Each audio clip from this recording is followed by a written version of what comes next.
أشهد أن لا إله إلا الله وأشهد أن محمدا رسول الله.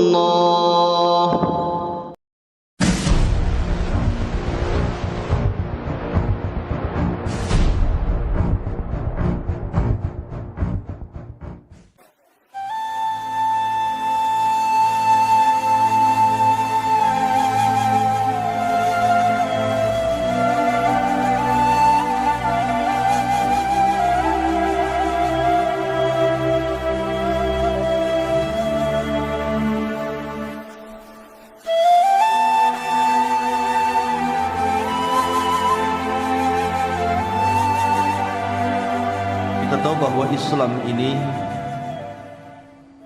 agama yang dijaga Allah Subhanahu wa ta'ala.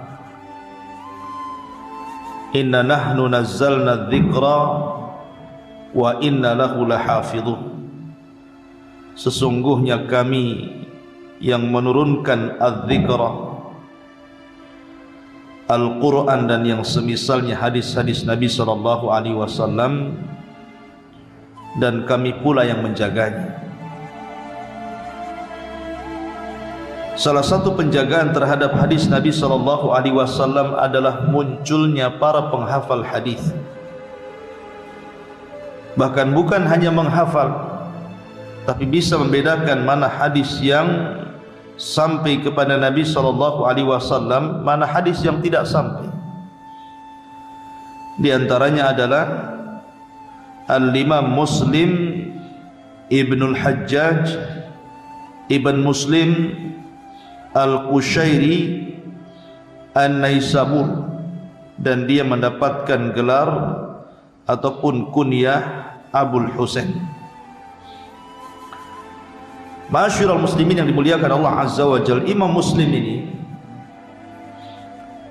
adalah salah satu imam yang diakui dalam akidah ahli sunnah wal jamaah, di mana kitab yang dikarangnya adalah nomor urut kedua setelah Sahih Bukhari. Jadi kitab Sahih Muslim masuk pada urutan kedua setelah Sahih Bukhari, kitab tersahih setelah Al-Quranul Karim,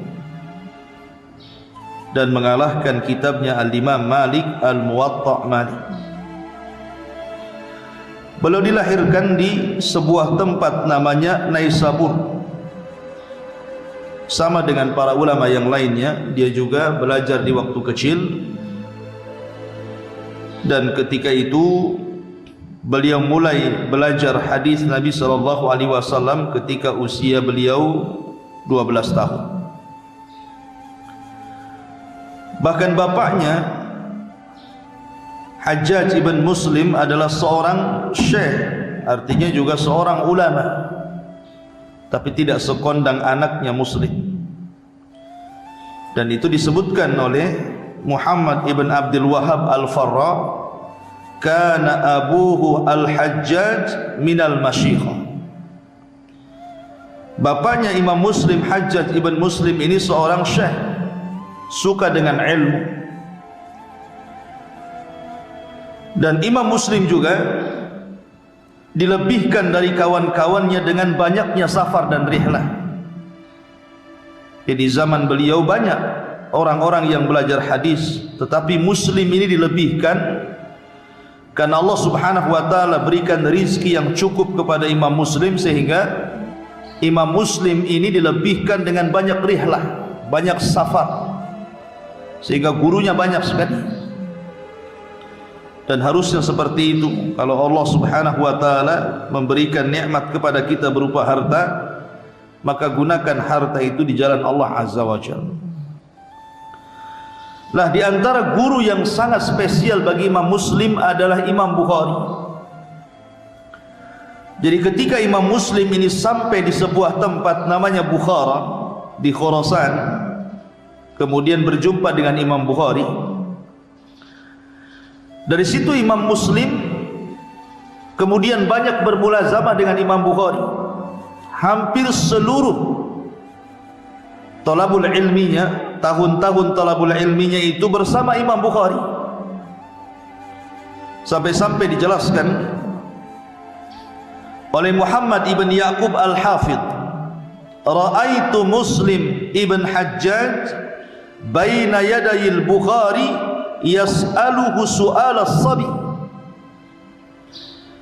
Aku melihat Muslim ibn Hajjaj apabila di depan Imam Bukhari, maka Imam Muslim kalau bertanya kepada Bukhari itu seperti anak kecil bertanya kepada orang tuanya, mengeluh supaya dapat jawaban. Menunjukkan bahwa Imam Bukhari di mata Imam Muslim itu sesuatu yang sangat spesial. Bahkan dikatakan oleh Al-Imam Ibnu Uyainah rahimahullahu ta'ala, afwan, dikatakan oleh para ulama yang lainnya, fakana yadhhabu ilaihi wa yuqabbilu ma baina ainaihi. Terkadang Imam Muslim ini bangkit menuju Imam Bukhari, kemudian mencium di antara kedua matanya atau keningnya. Wa yaqul, dan dia mengatakan, da'ni uqabbilu rijlaika, biarkan aku mencium kedua kakimu. Tapi tentu mencium kedua kaki tidak boleh. Ini hanya sekedar bagaimana Imam Muslim itu ingin mengagungkan Imam Bukhari begitu. Kemudian juga sampai-sampai Imam Muslim mengatakan, la yubghiduka illa hasidun ashhadu an laisa fid dunya mithluk. Ya Imam, maksudnya ya Bukhari, tidak ada yang membencimu wahai Bukhari kecuali orang hasad, dan aku bersaksi bahwa di dunia ini tidak ada orang seperti kamu. Makanya semalam ketika saya bercerita tentang kisah bagaimana tahdirnya Muhammad Yahya Az-Zuhli kepada Imam Bukhari, yang paling marah siapa? Imam Muslim. Ya. Jadi ketika Imam Bukhari difitnah oleh gurunya Muhammad Yahya Az-Zuhli, bahwa Imam Bukhari mengatakan bahwa Al-Quran makhluk, padahal Imam Bukhari tidak pernah mengatakan Al-Quran makhluk. Imam Bukhari itu hanya memerinci saja bahwa suara orang yang membaca Quran itu makhluk, tapi yang dikeluarkan dari suara itu adalah kalamullah. Tetapi fatwanya Bukhari ini menjadi fitnah di Bukhara, sampai akhirnya Muhammad Yahya Az-Zuhli mentahdir Imam Bukhari agar jangan sampai satu pun hadir di majlisnya Imam Bukhari. Dan ketika itu Muhammad Yahya Az-Zuhli itu sangat berpengaruh, lebih dibandingkan Imam Bukhari. Jadi ketika Imam Muslim berada di majlisnya Yahya Az-Zuhli, Yahya Az-Zuhli ini memperingatkan murid-muridnya dan mengatakan, man yataraddad 'ala al-Bukhari falyakhruj min majlisi. Siapa yang ragu-ragu tentang Bukhari, keluar dari majlis saya. Siapa yang ragu-ragu tentang Bukhari, keluar dari majlis saya, jangan ngaji sama saya. Maka Imam Muslim bangkit, pulang dia. Kemudian dia ambil seluruh catatan yang pernah dicatat daripada Muhammad Yahya Az-Zuhli. Kemudian dia balik kepada syekhnya Muhammad Yahya Az-Zuhli, dilemparnya catatan itu dan mengatakan, la uhaditsu haditsan, saya tidak akan mengambil hadis, ambil hadis begitu. Anehnya Imam Bukhari yang difitnah, yang marah Imam Muslim. Kan begitu. Imam Bukhari yang difitnah, tapi dia masih meriwayatkan dari Muhammad Yahya Az-Zuhli. Imam Muslim yang tidak difitnah, hanya membela gurunya saja, justru dia mengeluarkan dari Sahih Muslim seluruh periwayatan Yahya Az-Zuhli. Menunjukkan apa? Justru pembelaan Imam Muslim kepada Imam Bukhari luar biasa. Harusnya yang lebih sakit hati kan Imam Bukhari ya.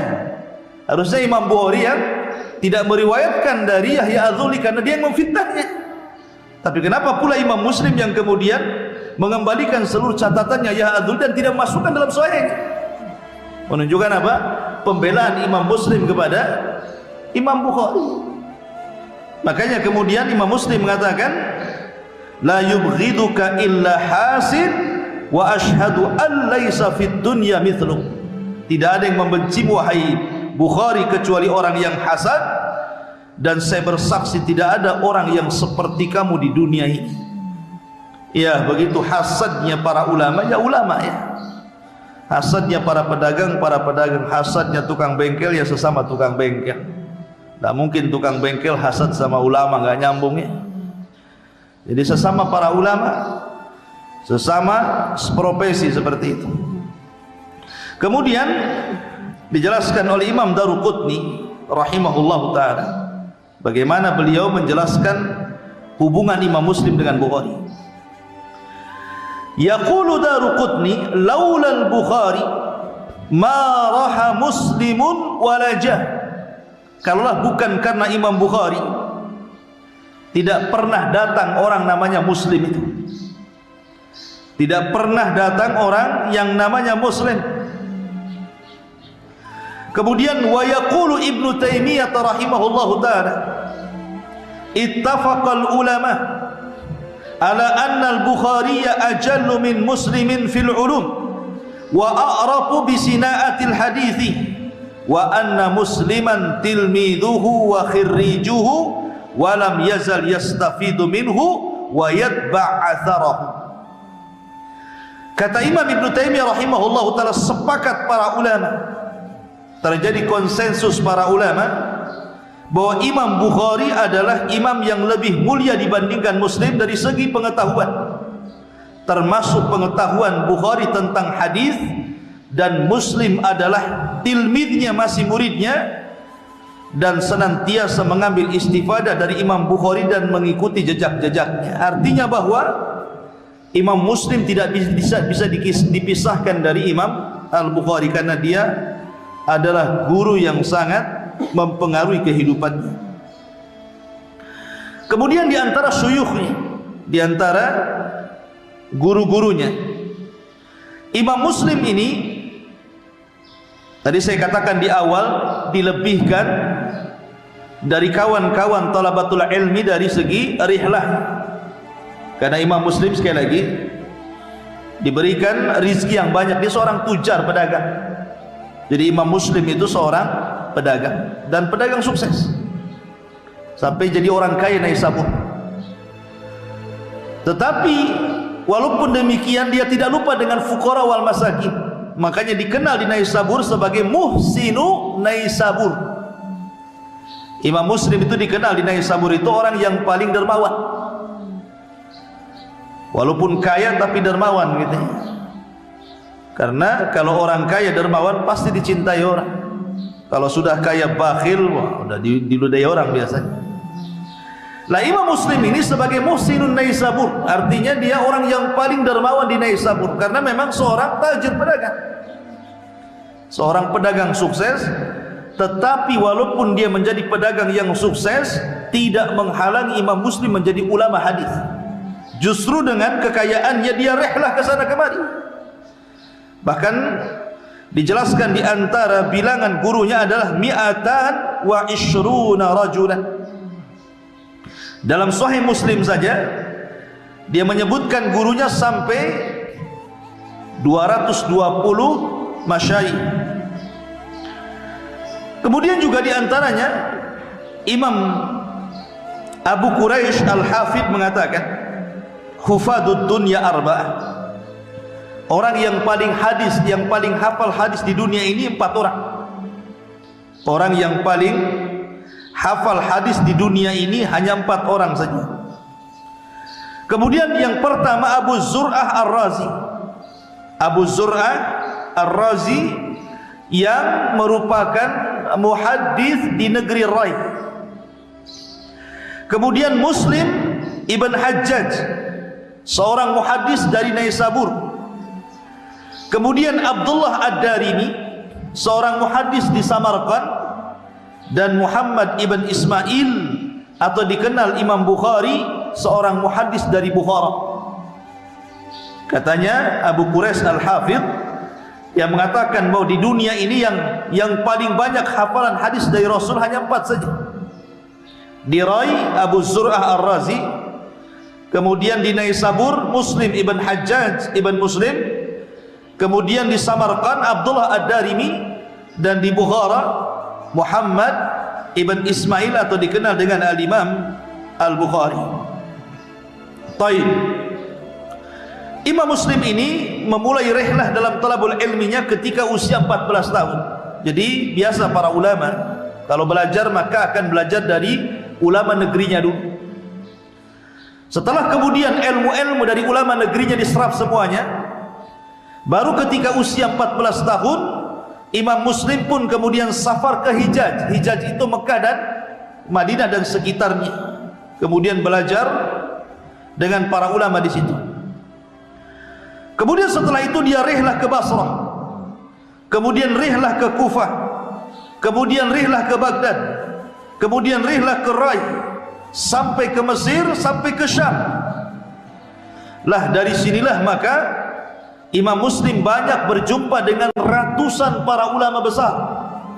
Dari situlah maka Imam Muslim banyak mengambil hadis dari mereka.